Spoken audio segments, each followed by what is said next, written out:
मुझे समझ नहीं आती कि हम कैसे मुसलमान हैं, अपने दीन के कहने के कैसे पैरोकार हैं कि अपनी नाजायज़ मुनाफाखोरी को बरकत का नाम दे देते हैं।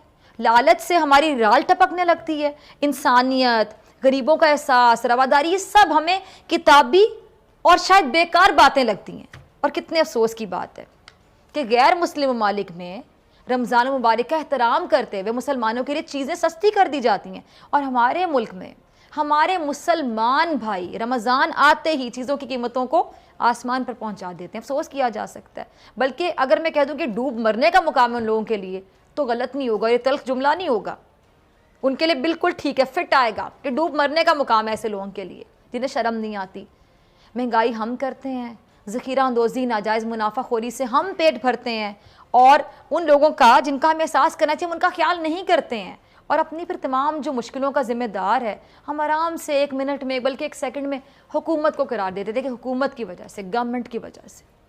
हुकूमत भी ज़िम्मेदार है, क्योंकि ये उनकी ज़िम्मेदारी है गवर्नमेंट की, उसकी ज़िम्मेदारी के नाजायज़ मुनाफाखोरी का किसी तरह रास्ता रोके, कीमतों में इस्तेहकाम लेकर आए, ताकि आवाम की जान इस महंगाई से छूट सके, जो उनके लिए जान के लिए कह दूँ कि जान के लिए ज़ाब बनी हो तो गलत नहीं होगा। और आवाम जिस चीज़ पर हाथ रखते हैं वो महंगी हो जाती है।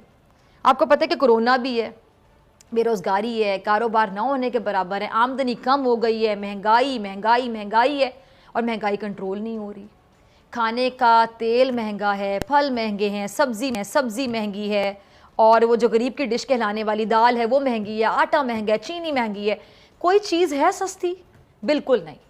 और हाँ, चीनी से मुझे याद आया कि हुकूमत ने रमज़ान शुरू होने से पहले शुगर माफिया के गिर्द जो शिकंजा है वो कस दिया था ताकि लोगों को चीनी सस्ती मिल सके। लेकिन चालाक माफिया ने हुकूमत के सारे शिकंजे लगता है कि तोड़ डालें। चीनी ना सिर्फ महंगी बिक रही है बल्कि मार्केट से गायब हो गई है। अब कहाँ जाए गरीब? यूटिलिटी स्टोर, वहाँ भी चीनी के लिए लंबी लंबी लाइनें लग गई हैं। क्या गरीब की किस्मत में हर चीज़ के लिए लाइन में लगना रह गया है? बिजली तो आ ही नहीं रही। बिजली आ कब रही है? 24 घंटे बिजली गायब है। बिजली आ कब रही है? गैस का बिल इतना आ रहा है। गैस भी नहीं आ रही। गैस भी नहीं आ रही। गैस भी इतना परेशान कर रहा है, पूरा दिन गैस नहीं आती। सुबह परेशान, बाहर का नाश्ता कब तक करते रहेंगे हम लोग? परेशान हो रहे हैं, क्या करें?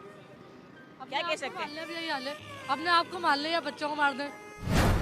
तो इसकी मेहरबानी है, इसको पाकिस्तान के अवाम ने कैसे चुन लिया हमें इस बात की खुद समझ में नहीं आती।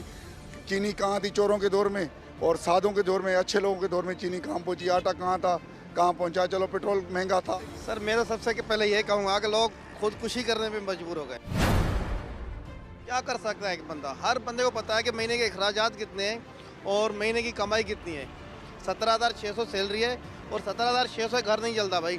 लोग इतने मजबूर हो गए ना कि अपने बच्चों को जाने के ना फेंकने के लिए तैयार है। तनख्वाहें कम है, ऊपर से बेरोजगारी भी है, अलग बेरोजगारी है, महंगाई है, हर चीज़ दिन ब दिन हर कोई चीज़ इनके कंट्रोल में नहीं है। गरीब आदमी के लिए 100 रुपए किलो चीनी सुनना भी एक वो है, किस तरह बच्चों को पालेगा? शाम की चाय, सुबह का नाश्ता, आटा इतना महंगा, क्या किया जाए फिर?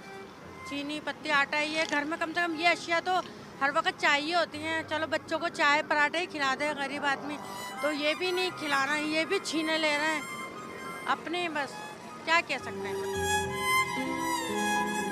भारत के चीनी उद्योग के एक संगठन का कहना है कि यदि पाकिस्तान भारत के साथ व्यापार शुरू करने की इजाज़त देता है तो उससे सस्ती चीनी मिल सकती है और आगामी रमज़ान के महीने से पहले वह कीमतों पर काबू पाया जा सकता है।